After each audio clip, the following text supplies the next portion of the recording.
Good morning, guys. Today's scripture for the day is Matthew chapter 7, verse 7, and it says, "Ask and it will be given to you, seek and you will find, knock and it will be open to you."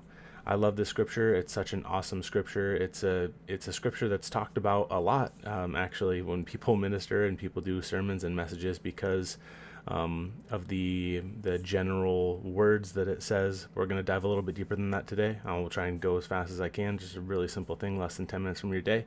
So a little bit of history about Matthew. I love Matthew because Matthew was part of a different casting system than the rest of the Jews, and he was an outcast, specifically because he was a tax collector for the Romans.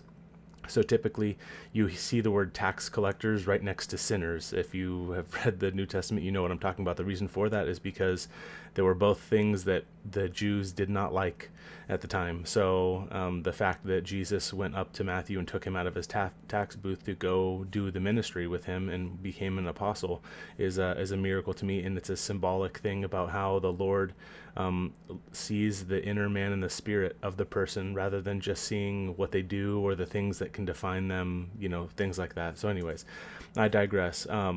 A lot of people think that this scripture just means that ask and the Lord's going to give what you want, but let me read the whole scripture so that you can understand. Just like John 3:16, people just often read that scripture and they don't continue reading the rest of it. So I highly encourage you to go read John 3:17, one of my favorite scriptures in the Bible. But we're going to read a little bit deeper into this. So the scripture says, "Ask and it will be given to you, seek and you will find, knock and it will be open to you. For everyone who asks receives, and he who seeks finds, and to him who knocks it will be open. Or what man is there among you, if his son asks for bread, will give him a stone?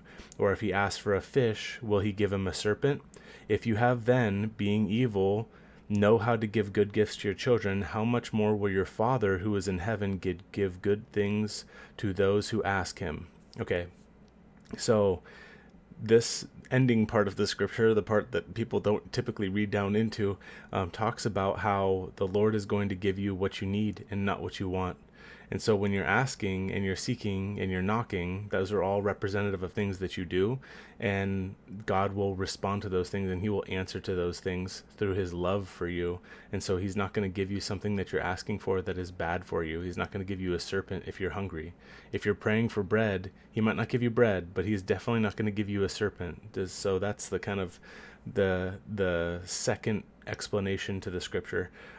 It's also and I'll touch on this really quick and then the video will be over, but it's also a very symbolic and powerful thing to hear the word knock here, because when we're seeking an opportunity, or we're choosing a door, so to speak, or a decision in our lives, and we knock for the Lord to open it doesn't say that the door will immediately be open to you. The whole thing about knocking is what you do. If you've ever knocked on a door in your life, what you do is you wait, right? So you knock on the door and then you wait for the person who owns the house or is living there to come and open the door for you. That's the same exact thing with the Lord. So in order to seek, that's why it says ask and seek first. So we ask, we seek his will, which is symbolic of us trying to figure out whether this is God's will for us or it's our will for ourselves. And then once we understand that it's God's will, we knock on the door and we wait for the Lord to open that door for us, rather than just opening the door because we know it's his will and going right in there. God has a perfect timing, and he has a plan that he preordained and set forth for us for our lives. So I hope that message blesses you today, and have a blessed day.